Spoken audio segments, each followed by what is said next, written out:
Spider-Man by Activision was released in the futuristic year of 2000, just before the Millennium Bug wiped out half the planet. It is A Game Boy game, and B, a Spider-Man game, and therefore it's a side-scrolling action beat-em-up game.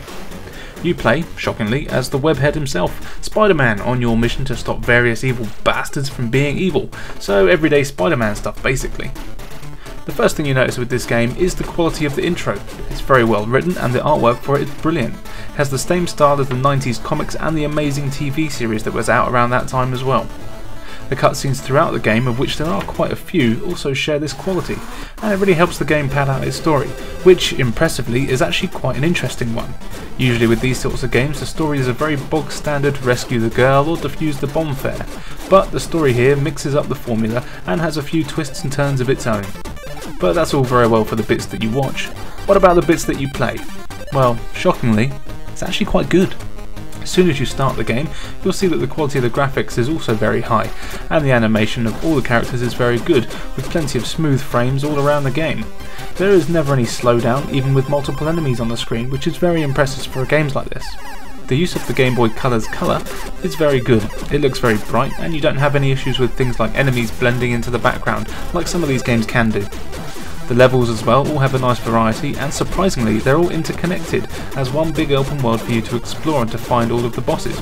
So you aren't just thrown from one level to the next. To get to the subway, for example, you have to travel through the city and find an entrance. Then from there you can access the sewers, only to have to traverse all the way back through all of these to head to the docks. It's a surprising change from most of the games, and one that took me way too long to figure out. Spider-Man himself controls pretty well for the most part. You can run, jump and attack as expected, as well as being able to climb on most surfaces by jumping onto them. And you can swing from your web by pressing the jump button while you're in mid-air. Also, if you press the jump and attack button at the same time, you can fire a projectile web, which after collecting some pickups can actually do some damage, which is really handy against some of the tough bosses. Something that is noticeable though is that when you're jumping there's a frame or so of animation before Spidey actually jumps.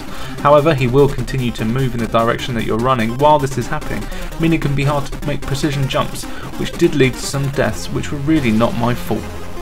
This is especially noticeable in the sewer section of the game, which has some tight corridors, and couple this with Spidey's apparent stubbornness to get off the walls sometimes, and you'll find that this particular level is a real pain in the ass. The other main issue with the game is the enemies. They come in a few variety. You get your standard New York thug, which according to this game is the only kind of person that exists in New York, as well as your standard gangsters and mobsters, all wanting to kill the wisecracking wall crawler. But you also seem to have pissed off the entire animal population of America. As you're roaming the streets, keeping them safe from thugs, you're attacked by buzzards. Down at the docks, all the seagulls are after you, rats in the subway, and bats in the damn sewers. And the annoying thing is that these are the hardest enemies. I was killed more times by bats in this game than I was by venom. This is because they're quite cheap. They can clip through any surface, so it's almost impossible to outrun them, and they respawn every few seconds.